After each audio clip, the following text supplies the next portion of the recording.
Hello everyone, this is your reading for Sunday, March 2nd, 2025, and three cards for the day. What would be the most helpful for this day?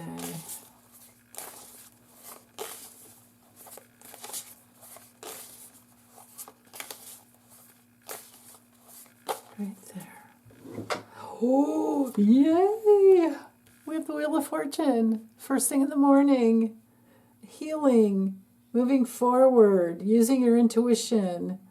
Oh, that's great. Destiny, turning points. Understanding that everything in the universe moves forward when we exercise our free will. And then we have the Nine of Pentacles. Oh my goodness. So changes towards feeling like you're in luxury, or not just feeling, but actually having luxury, and you're enjoying it. And then we have the Queen of Cups. Oh my goodness. I allowed for reversals. We didn't have any today. We don't have any today. So Queen of Cups is honoring all that is sacred within. It is being in your intuition, your emotional flow, protecting family, protecting children. That's why I call it, it's my, honoring all that is sacred. That's why she has the big, it's not just a cup, it's an urn with a lid. She's the only one that has a lid. And then we have the two praying angels on the sides of the handles of the urn. And she's looking and focusing inwardly to where, everything is within. It's just such a beautiful card. Other keywords for the Queen of Cups. I don't know why I'm going here first, but I am. I'll focus a little more on these others too. But, it has to do with just being really calm and emotionally centered on the intuitive levels. When she's upright, there's no emotional reaction, so the pure feelings are flowing through. And she's all about caring for the littles, caring for every little thing. That's why we have the pebbles down here on the shore. And, What is this other, hold on, let me take my glasses off. I don't know what this one, this right there, what is that? Oops, right there. I don't know what that is. Is it a little crab or a creature coming out of the sand? I'll have to look and see if I can find something. It might just be a shell. It looks like there's a little bit of a flower in it. Anyway, it's such a gorgeous card. And she's double water, because all the queens are of the receptive water energy, and then she is on the shore there. Taking care of the littles and taking care of everything compassionately that she possibly can. So, there's healing. When we use the Wheel of Fortune, there's healing and turning points.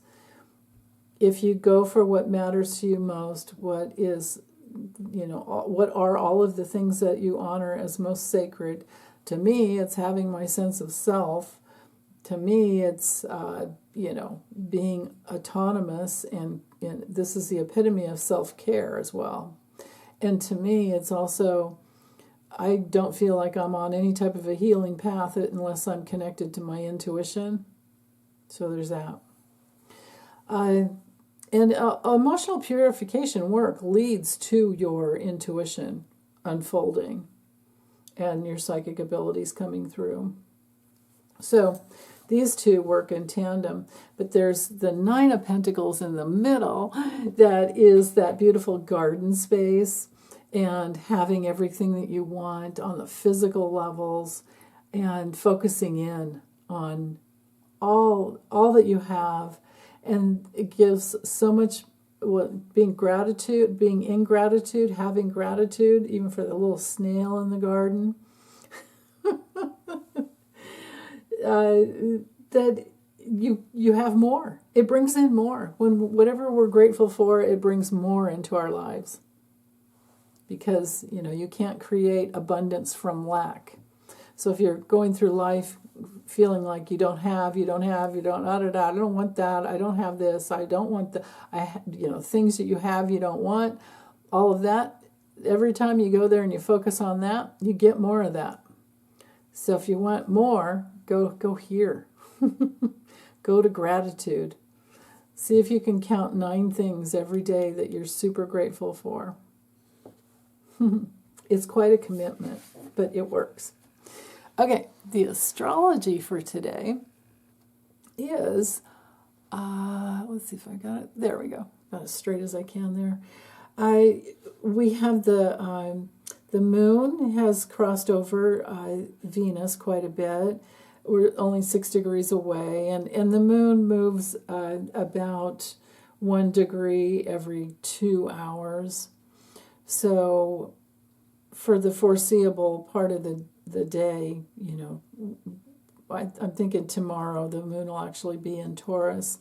But so we're finishing up now with the 16 degree mark. We're in the second decan of the sign, which means that we're learning lessons. So we've been moving forward. We've been connecting up with what we really want, because the moon crossed over Venus, and she gave us some good comparison values, and you go for things and then you see, well, do you really want that, or do you want it that way, or do we want it different? So we're not in the fine-tuning stage yet, unless you hearken back to the South Node that's holding space in discerning Virgo. That can very practically, on the practical levels, bring home those realities that we, independently move towards. But the moon hooking up with Chiron. Chiron can be our deepest wounding. It's also our healer. It's also our teacher. And in Aries, we're in the third decan now and there's, the retrogradation period is over until July. She'll make it to 27 degrees of Aries by then, and then the end of July 30th, we'll have the retrograde begin. So we're partying down all the way through, even beyond 2020, January 2026. We're partying down with Aries. Okay, so it's all about learning what gets you going, what gets you out of bed, trusting your instincts, moving forward knowing that you're here, you're in a body, and your very existence matters. Now, when the moon's connecting with Chiron, and both in Aries no less, Chiron's in the third decan already, and that is blossoming and bringing forth all that you've learned, blooming, blossoming, all that you've been working towards. So you're probably going to feel today like you don't mind just putting yourself out there. You might have more courage than you usually have, and that's a good thing. There's a lot to say for that old saying, like, feel the fear and do it anyway. Especially if it's bringing out who you truly are. And you're going to learn from yourself by just your basic, instincts on the deepest inner levels. So yeah, and then of course we do have the double square going over to Mars that I talked about yesterday. That really has to do with moving in a way that brings your growth forward, your spiritual growth, your intuitive growth. This is definitely, the Queen of Cups that we have. She's any water sign, so Cancer, Scorpio, or Pisces. So there you go. Now, she might not move a whole lot. She might just move around a lot in her home, or she might just go down, like right here, down by the beach and not too far. But with the double trine going up to the sun and Saturn, well, yeah, 12, we've got 5 degrees of separation with the sun to Mars. So there's tons of energy here, tons of spiritual energy. And then we have an approaching exact, we're only 3 degrees away from, almost 4 degrees actually. Saturn's almost at 21. So Saturn, Mars, both in water signs though, it really does soften it. Because Saturn can bring in limitations, but the limitations, I think, are in allowing ourselves to be victimized in any way anymore. And so the Mars in Cancer is very, very protective. And Pisces is seeing the big, Saturn in Pisces are lessons in seeing the big picture.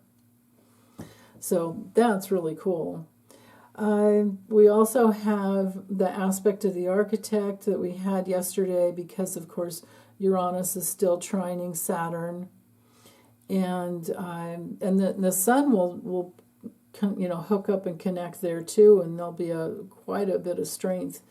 But so far we have the opportunity to lay that, strong spiritual foundation.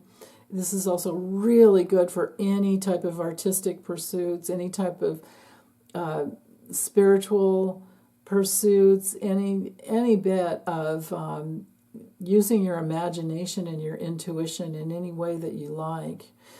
Saturn in Pisces reminds me of a healthy, stable mom. So maybe we're momming ourselves a lot. Maybe we're into a lot of self-care, and that's a good thing. And if we can do that, then we can have some real breakthroughs in the body and in our finances and with all the things that matter to us most, because Uranus Uranus is awakening and reinventing ourselves and being independent and waking up our inner genius, and that definitely is in your body, right? Our bodies don't lie. They'll tell us how we're doing and how we need to maybe take care of ourselves better or in a different way. And it connects back to the South Node in Virgo. So again, that has to do with diet and what's good for our kidneys, what's good for our endocrine system, what might not be so good, and we make adjustments. So yeah, and that's going to be the focus too, because with Saturn opposing, we have a 7-degree separation here, but it's approaching energy, so it's stronger. And then with nebulous Neptune over here as well. Neptune, Mercury, especially with Mercury conjunct Neptune, we're getting messages from our higher selves, messages from dream time. Mercury is the messenger in Pisces. Neptune is the natural ruler, so we've got a double whammy. We've got more than a double whammy because of all these planets in and the North Node in Pisces. I mean, I can't say enough about what a big time it is for being very sensitive with yourself and allowing your higher self to guide you. There's a lot of high priestess energy here too, because she's pretty much ruled by the moon, and there's that watery connection to the moon with Pisces, and the high priestess is all about connecting with your higher self, and Neptune in the highest levels is source higher self energy. On the lower levels, it's drugs, delusion, deception, distortion, confusion, numbing out, same thing as, I guess, what drugs are about. Maybe trying to transcend something, maybe that's what the drugs are about for some people. But, if we let go of trying to escape and we instead escape into ourselves, into our higher selves, and then move from there, that really does balance out the earthly, South Node we've got the water and the earth, and they balance out really well.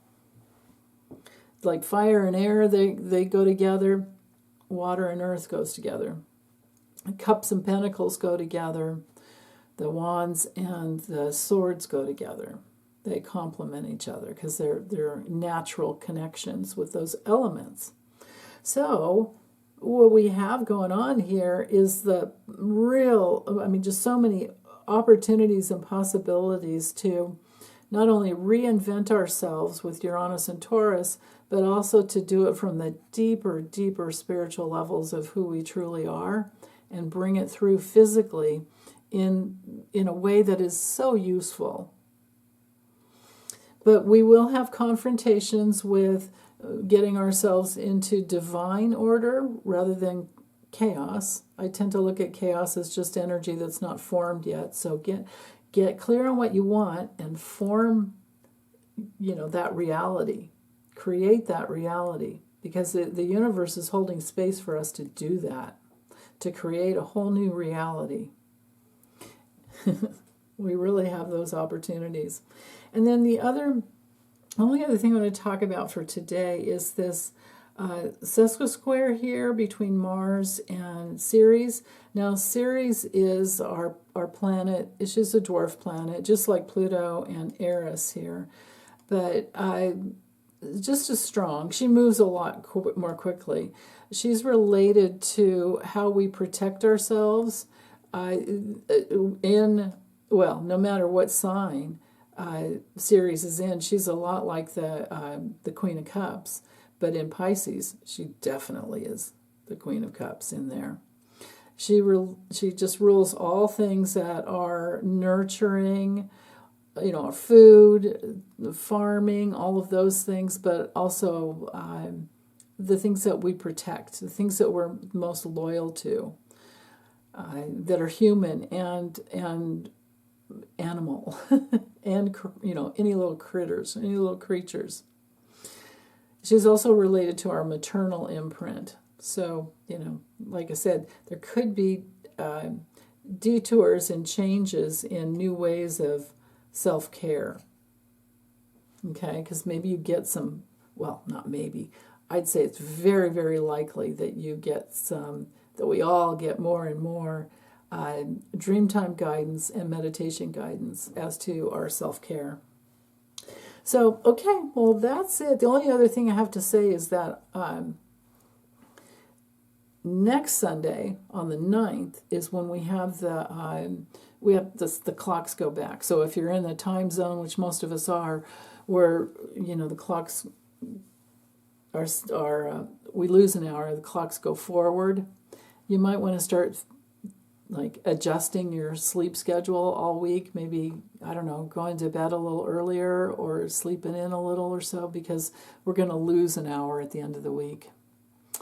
So, yeah. Okay, well, that's all I have. Take good care. Bye.